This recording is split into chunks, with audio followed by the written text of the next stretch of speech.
dua putaran kan hampir hampir 10 bulan kita berbicara mengenai politik. Nah, kapan kita berbicara mengenai perekonomian? Berarti kalau misalkan, tapi saya yakin sih Mr. Puisi, kayaknya cuma hanya satu putaran aja nih, menurut saya Mr. Puisi ya. Tapi kenapa demikian? Masa aku yakin, dari mana keyakinannya itu bisa satu putaran? Kalau survei Kompas itu bagaimana? Itulah kita lihat nanti bulan Januari. Kita adakan perbandingan dengan survei-survei lainnya. Siapa sih yang paling mendekati Kompas? Itu yang kelihatannya hasil survei yang mungkin real ya Mr. Puisi ya. Real gitu. Sehingga sekarang mereka berlomba-lomba bagaimana memenangkan pilkada dan bagaimana mengawasi pilkada ini sehingga jujur. Betul. Itu yang paling penting. Tidak memihak satu sama lainnya.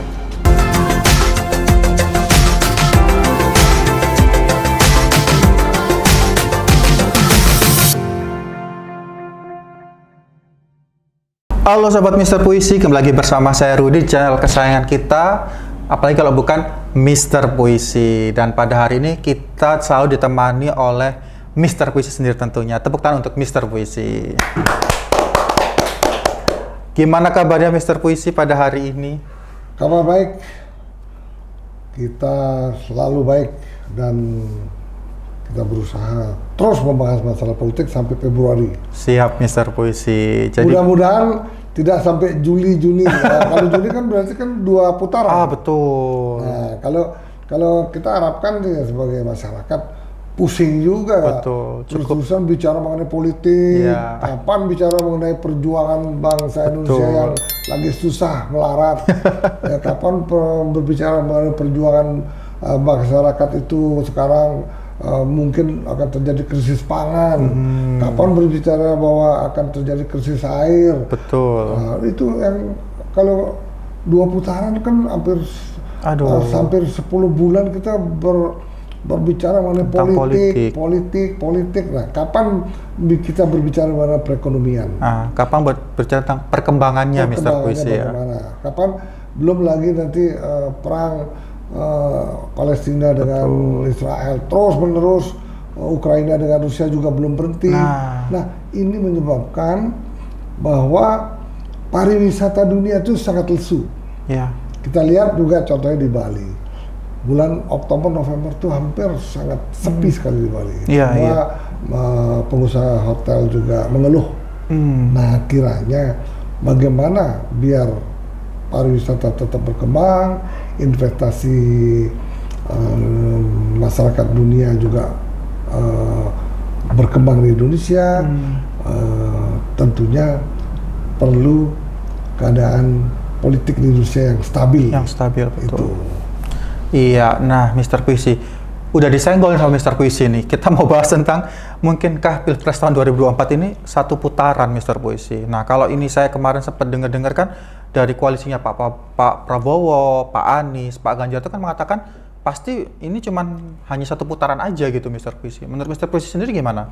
Kira-kira ada kemungkinan nggak ini jadi 2 putaran gitu Mr. Puisi? Sekarang semua mengklaim satu putaran. Betul. Ketiga paslon presiden dan cawapres semua mengklaim satu putaran. Nah, ini merupakan trik-trik kampanye untuk bisa membesarkan diri dan mempengaruhi orang lain sehingga orang lain minder.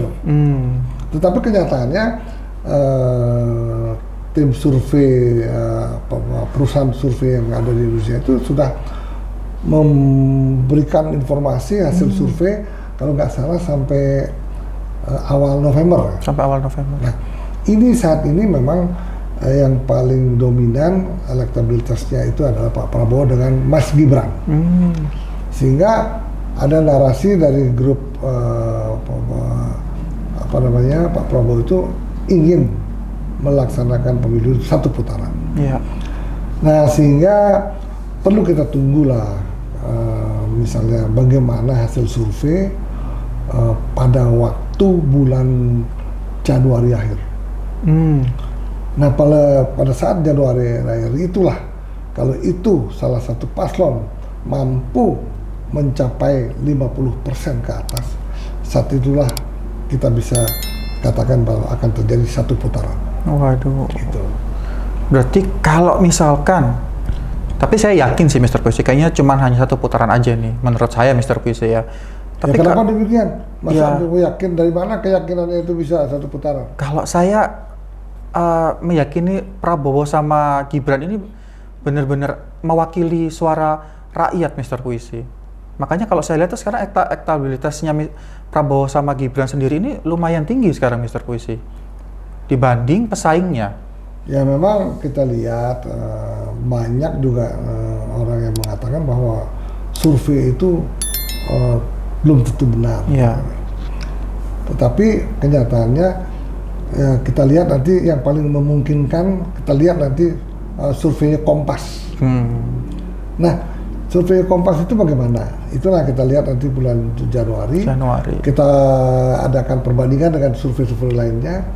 Siapa sih yang paling mendekati Kompas? Itu yang kelihatannya hasil survei yang mungkin real ya, Mr. Puisi ya. Lebih real gitu loh. Nah, sekarang kita lihat bahwa Pak Prabowo sama Mas Gibran selalu nomor 1. Betul. Tetapi perbedaannya juga cukup jauh. Cukup jauh. Ya kan? Ya. Sampai 8-9%. Betul. Tetapi ada juga survei-survei yang dilakukan oleh ahlinya juga. Perbedaannya kecil sekali. Kecil ya, tipis ya Mr. Puisi ya. Jadi hanya 3%. 3%. Nah, itu siapa yang benar? Ya itu kita lihat nanti akhir ini untuk Januari tim survei dari Kompas kita lihat. Nah kalau tim survei dari Kompas ada paslon yang bisa sampai 40% ke atas, nah itu akan membuat keyakinan kita bahwa mereka lah yang akan bisa menangkan Pilpres 2024 satu putaran. Nah kalau misalnya terjadi 2 putaran, siapa sih akan bisa maju? Nah ini perlu kita bicarakan juga. Karena apa? Antara Pak Ganjar, Pak Mahfud dengan Pak Anies dan Caimin, itu sangat kejar-kejaran. Iya. Ya kan? Betul. Nah itu yang dikhawatirkan oleh tim PDI Perjuangan. Tidak masuk ke putaran kedua. Nah, sehingga ada narasi PDI Perjuangan itu atau kan Pak Ganjar sendiri mendekati koalisi perubahan. Nah, itu yang saat ini terjadi. Tapi kan politik kan sangat cair. Iya. Pak Ganjar mendekati Pak Anies, tetapi partai pengusungnya kan belum tentu. Betul, belum tentu benar. Belum tentu juga mau. Iya. Kan gitu. Nah, inilah perjuangan dan narasi-narasi yang kita saksikan di media televisi ataupun media lainnya tuh yang masih cair sifatnya, belum ada keputusan apa-apa di antara mereka, sehingga sekarang mereka berlomba-lomba bagaimana memenangkan pilkada dan bagaimana mengawasi pilkada ini sehingga jujur. Betul. Itu yang paling penting. Tidak memihak satu sama lainnya. Itu loh.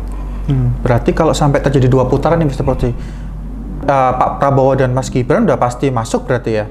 Tinggal tergantung salah satunya nih. Diperkirakan dari Pak Prabowo sama Gibran diperkirakan banyak orang masuk ke putaran kedua. Apabila terjadi 2 putaran.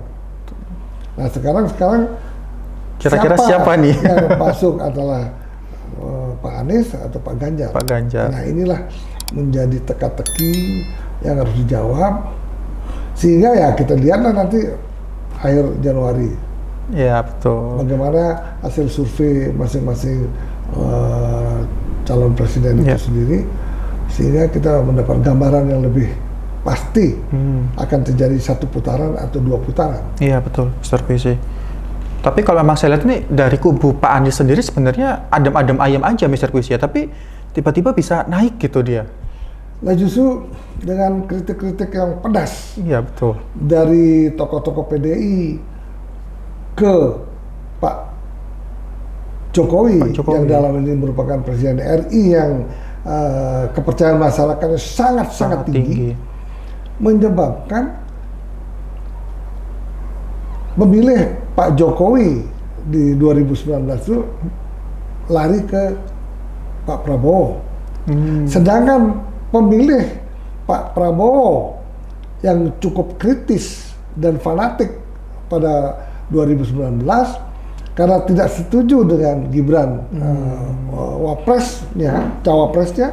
Nah, inilah pemilih-pemilih kritis ini lari ke Pak Anies. Sehingga karena kebanyakan dari pemilih Pak Jokowi ini masuk ke Prabowo dan kemudian tidak terlalu banyak yang pemilih Prabowo ke Pak Anies. Sehingga Pak Prabowo naik terus, Pak Ganjar tergerus lari ke Pak Prabowo, pemilih lari Pak Anies. Nah, ini yang menyebabkan bahwa Pak Anies bisa mengejar terus Pak Ganjar. Berarti di sini Pak Anies diuntungkan sekali ya, Mr. Visi ya? Ya memang strateginya Pak Anies coba kita lihat. Kita lihat Pak Anies itu kan ada di grup Nasdem. Nasdem punya stasiun televisi, Metro TV. Kita lihat di sini Metro TV asik-asik aja memberitakan mengenai hal ini kan. Sehingga cukup membantu elektabilitas Pak Anies itu sendiri.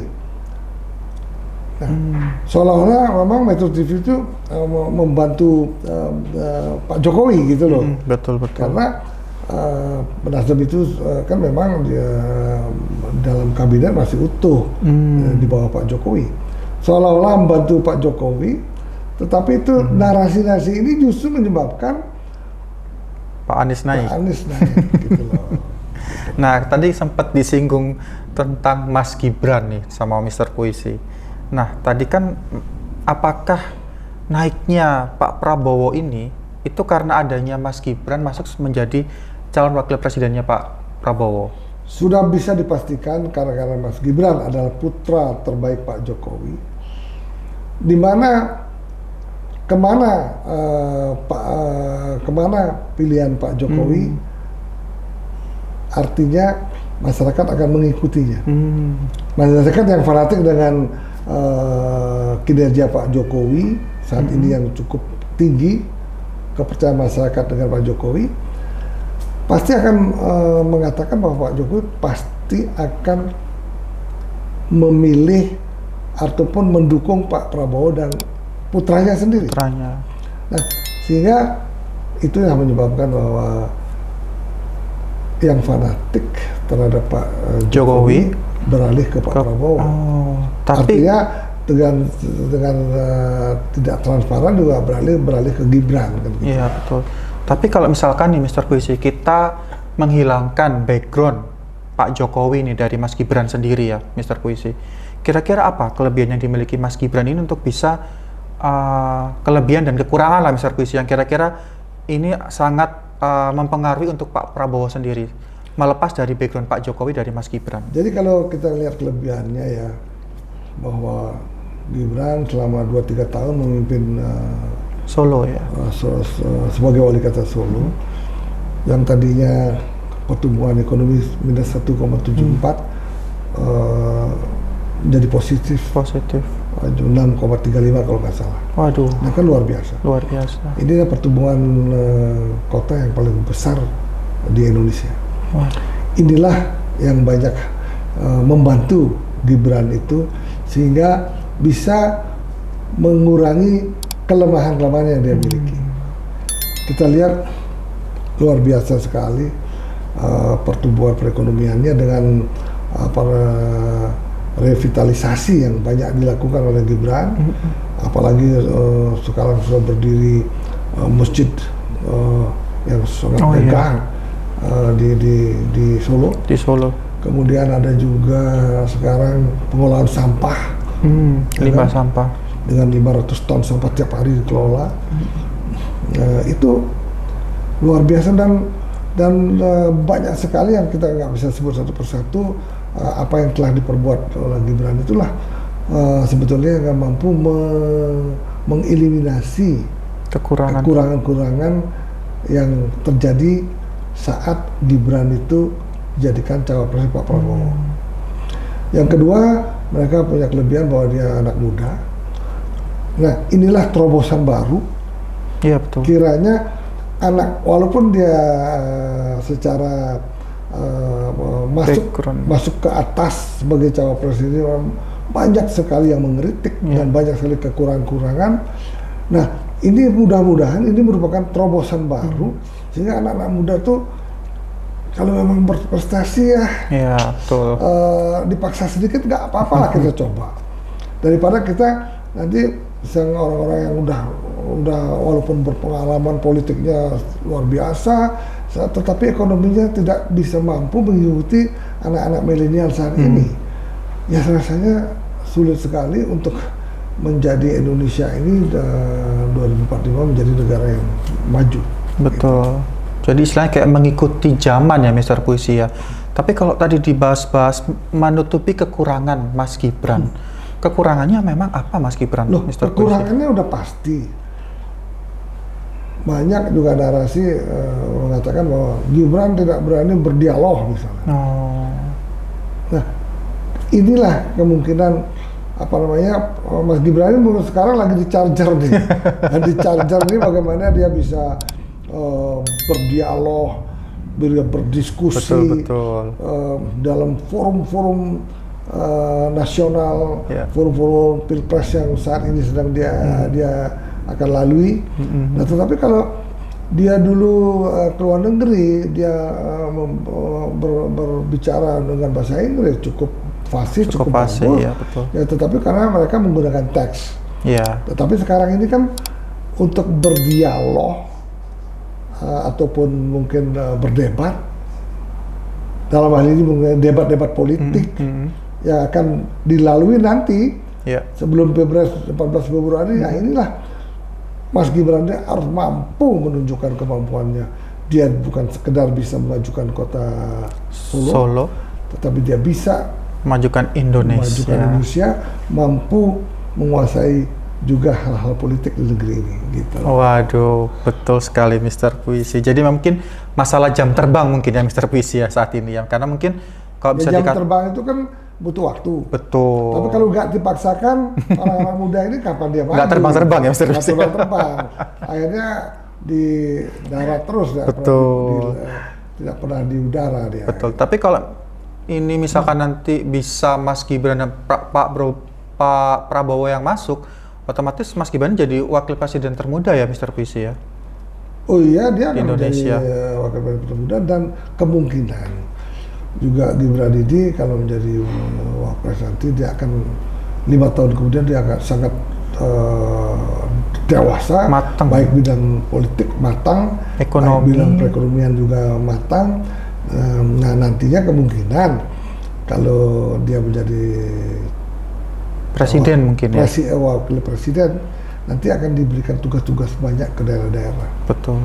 Karena dia lebih muda, mungkin strategi untuk memajukan bangsa Indonesia, strategi baik luar dan dalam, mungkin akan dilakukan oleh Pak Prabowo. Lebih dinamis, Mr. Puisi. Untuk mengontrol pembangunan seluruh Indonesia, mengadakan sosialisasi, bantuan-bantuan kepada seluruh rakyat Indonesia, mungkin melalui wakil presidennya. Betul.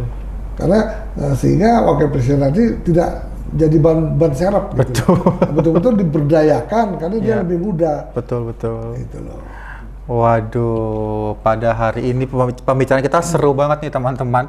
Jadi kita belum tahu nih, kita nggak bisa prediksi apakah nanti pilpresnya itu 1 putaran atau mungkin bisa terjadi 2 putaran. Jadi kita tunggu aja nanti pada Februari. Jangan lupa pilih calon presiden dan calon wakil presiden sesuai yang kalian harapkan untuk Indonesia ingin lebih maju dan lebih berkembang lagi. Tepuk tangan untuk Mr. Puisi atas kehadirannya pada hari ini.